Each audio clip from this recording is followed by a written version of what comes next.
4 grands écosystèmes marins très productifs bordent les façades intertropicales ouest des grands continents. Parmi eux, prenons l'exemple de l'écosystème du courant de Humboldt qui borde les côtes du Chili et du Pérou. Cet écosystème est de loin celui des 4 qui produit le plus de poissons. Avec moins de 1% de la surface océanique, il fournit 15 à 20% des captures maritimes mondiales. Il s'agit surtout de poissons dits pélagiques, c'est-à-dire vivant en pleine eau, tels que l'anchois, la sardine ou le chinchard. Cette richesse provient du mécanisme aussi connu sous le nom d'upwelling. Celui-ci est provoqué par les vents alizés qui vont induire au niveau des plateaux continentaux des remontées d'eau profonde, froide et surtout très riches en sels minéraux.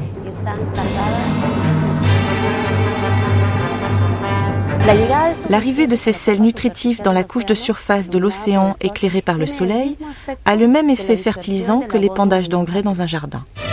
Il s'ensuit une production biologique forte assurée par le phytoplancton, ces algues microscopiques contenant de la chlorophylle. Ces organismes sont alors broutés par diverses espèces de zooplancton. Ce plancton animal est pour l'essentiel composé de minuscules crustacés qui à leur tour vont servir d'aliment aux poissons pélagiques. Ces derniers seront enfin la proie de prédateurs supérieurs situés tout en haut de la chaîne alimentaire, comme les thons, les oiseaux ou les mammifères marins.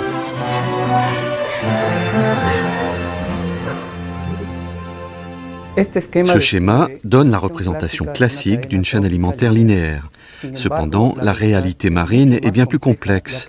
Il faut prendre en compte non seulement un plus grand nombre de maillons, mais surtout les courts-circuits nombreux et les prédations mutuelles.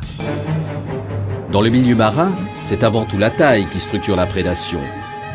Les petits poissons sont mangés par les gros.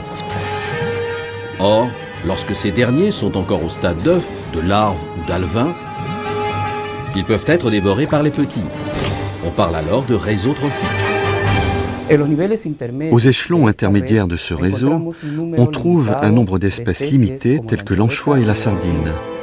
Ces espèces sont cependant présentes en grande abondance. De ce fait, elles jouent un rôle central dans le fonctionnement de l'écosystème et sont intensément exploitées.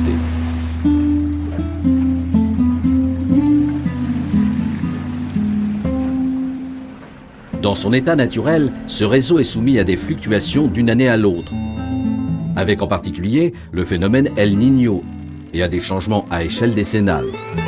De plus, cet écosystème est actuellement modifié par le changement climatique et par l'exploitation, en particulier la pêche, qui modifie bien évidemment son organisation. Dans ce contexte, l'Institut de la mer du Pérou et l'IRD effectuent des recherches à la fois intégrées et comparatives.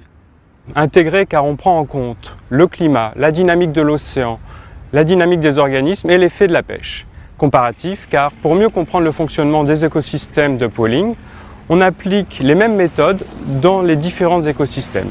Les mêmes méthodes d'analyse statistique, de modélisation ou de traitement des données satellitales.